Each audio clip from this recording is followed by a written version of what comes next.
Untuk penyidik Kejaksaan Agung ini telah menetapkan 2 tersangka baru, satu atas nama Maya Kusmaya selaku Direktur Pemasaran Pusat Pertamina dan juga Edward. Yang keduanya saat ini sudah ditahan di Rutan Salemba, Kejagung. Saat ini Andre dan juga saudara, kami sedang menunggu keluarnya 2 tersangka baru tersebut yang dikabarkan sebentar lagi akan keluar dari gedung Kejaksaan Agung. Sebelumnya, kedua tersangka ini telah diperiksa tadi sejak pukul 3 sore hingga 10.30 malam waktu Indonesia Barat. Dan 2 tersangka ini diduga melakukan korupsi bersama 7 tersangka lainnya. Andre, ini adalah kedua tersangka yang diduga atau baru saja ditetapkan sebagai tersangka oleh pihak Kejaksaan Agung. Sebelum dilakukan atau ditetapkan tersangka, ini kedua tersangka dilakukan pemeriksaan kesehatan terlebih dahulu dan terbukti sehat, baru setelahnya akan dilakukan penahanan selama 20 hari ke depan. Artinya, Andre dan juga saudara, saat ini total ada 9 tersangka dalam dugaan kasus korupsi pengelolaan minyak mentah di PT Pertamina. Sebetulnya kedua saksi ini sempat dipanggil, tadi ditunggu oleh pihak Kejaksaan Agung sejak pukul 10 pagi hingga 2 siang waktu Indonesia Barat, namun memang tidak hadir ataupun tidak memenuhi pemanggilan Kejaksaan Agung. Akhirnya karena memang ditunggu dan juga tidak mendatangi panggilan, dilakukan penjemputan paksa oleh penyidik di kantor yang bersangkutan yang berletak atau berlokasi di kawasan Kebayoran Baru, Jakarta Selatan. Kalau untuk kronologi, kedua tersangka ini diduga melakukan pembelian RON 90 dengan harga RON 92. Dan tersangka MK dan juga EJ ini diduga melakukan pembayaran langsung yang menyebabkan harga tinggi begitu ya, atau tidak wajar. Dan diduga juga untuk 2 tersangka tersebut ini melakukan pengadaan impor minyak mentah dan juga produk PT Pertamina International Shipping sengaja di markup sebesar 13 sampai 15%. Dan hal ini atau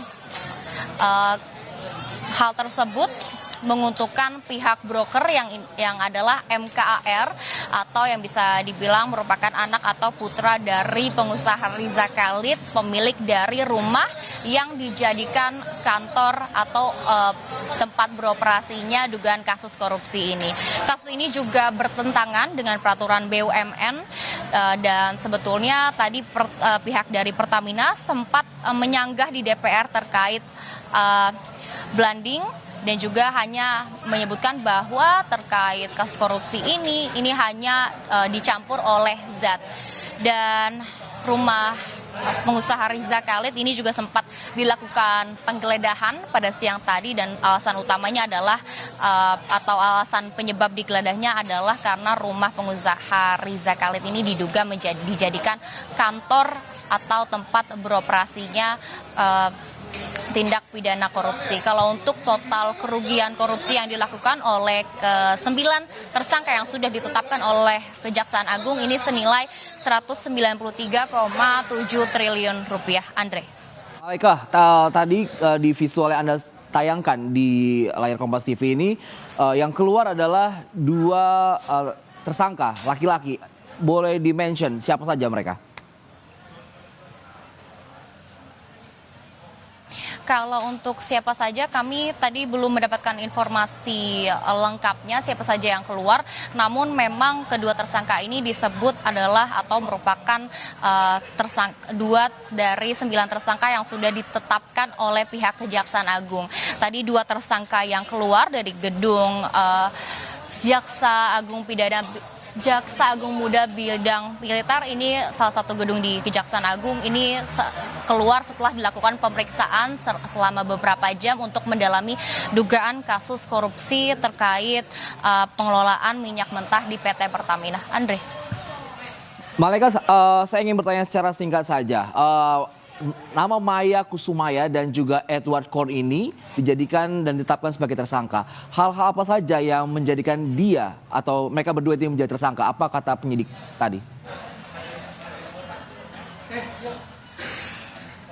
Ya Andre, seperti yang tadi sudah saya sebutkan untuk terkait dengan kronologi kenapa kedua tersangka ini baik tersangka MK maupun EJ ditetapkan sebagai 2 dari 9 tersangka dalam kasus ini karena kedua tersangka ini melakukan pembelian RON 90 dengan harga RON 92 dan MK dan EJ ini diduga melakukan pembayaran langsung yang menyebabkan memang harganya jadi tinggi atau tidak wajar dan karena ini juga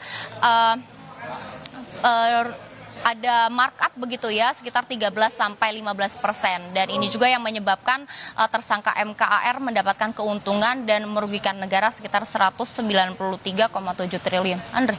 Oke, baik. Terima kasih Malaika Kridaman dan juga juru kamera Febri James yang melaporkan langsung dari Gedung Kejaksaan Agung. Selamat bertugas kembali teman-teman.